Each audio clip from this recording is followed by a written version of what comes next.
Serbness and Slavicness, non enim numero h indicantor, sed pondir.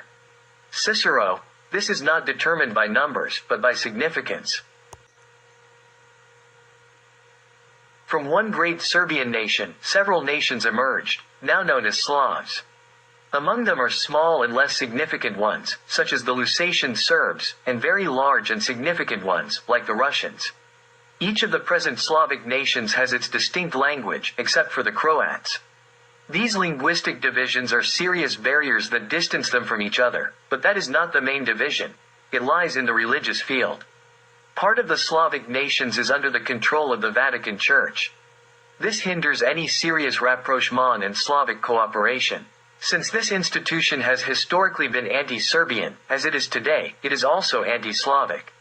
Serbia is the homeland of all Slavs, and it would be natural for all of them to gather around their homeland. However, the Vatican Church, in its anti-Serbian stance, does not allow this, thus hindering any joint Slavic action. Among Orthodox Slavs, Russia has become the largest and most influential country. Under the influence of the Catholic West, Russia has distanced itself and continues to move away from its homeland. This has very negative consequences for the Russians, the Serbs, and the Slavs in general. As children of Serbia, the Russians represent a great ancient cultural nation that once dominated Europe and the world during the ancient era. Isolated from their homeland, the Russians fall into the category of barbarians and dark peoples. Western propaganda has long worked in Russia to distance it from Serbia, promoting the idea that Russia is the mother of the Slavs because it is the largest and most powerful. Since there is no historical basis for this, and history cannot be invented, it was another means of preventing the establishment of the truth. The influence of the Catholic West in Russia is best reflected in the fact that Russian historians and writers almost consistently place Croats ahead of Serbs. The Croats, a small and insignificant Avaric nation that emerged from under the Serbian wing, and which separated from the Serbs and Serbianism means almost nothing, but because they are a Catholic nation, it is so. In terms of their origin, Croats and Bulgarians are not Slavic nations. They became such through mixing with Serbs. These two nations have caused the most damage to the Serbian race in front of the world, especially the Croats. In religious wars waged by the Vatican Church across Europe, they presented themselves as bloodthirsty barbarians. In World War II, they committed unspeakable genocide against the Serbs. The image that this nation has left in the world as a Slavic nation greatly affects all Slavs, especially those under the control of the Vatican Church. To suppress and partly forget Croatian crimes, the Vatican Church led the demonization of Serbs in the entire West and the world.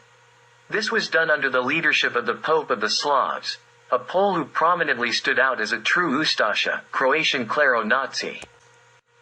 After Wojtyla, it is no longer possible to imagine any form of pan-Slavism or the gathering of Slavic nations around any common idea.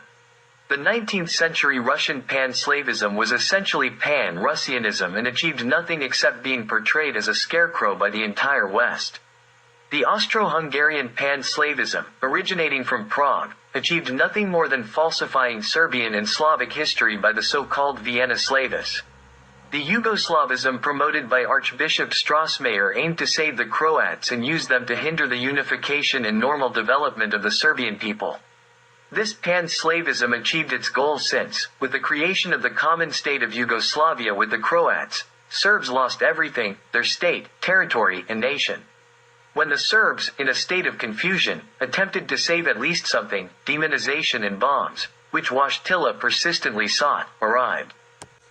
After everything, no pan-Slavism is possible anymore. Slavinism was emphasized as an antithesis to Serbian identity to diminish and cover up all the great and glorious achievements of Serbdom throughout history, and to shift and forget the motherland of Slavdom. As a result, no one could distinguish the mother from the daughter, and they were all thrown together into the category of dark and barbaric nations. The well-crafted lie about the migrations of the Slavs served as the culmination of this anti-Slavic work. By dismantling these lies, not only pan-Slavism but Slavism as a whole is undermined. What remains strong and uncompromised is Serbian identity, Serbism. Whether Serbism can bring together the rebellious Serbian peoples around a common idea remains to be seen, but there is no other common denominator for the so-called Slavic nations. Serbism finds its roots in history, language, myth, and mythology, which Slavism lacked. Serbism will undoubtedly encounter an extensive and long-standing anti-Serbian propaganda. However, it possesses the strength of truth, which will ultimately prevail.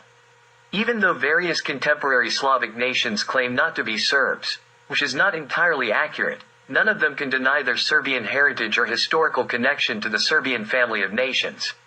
Moreover, Serbism brings new glory and strength that no one can easily relinquish. In contrast to Slavism, which was utterly empty, Serbism has form and substance, with its giants and luminaries.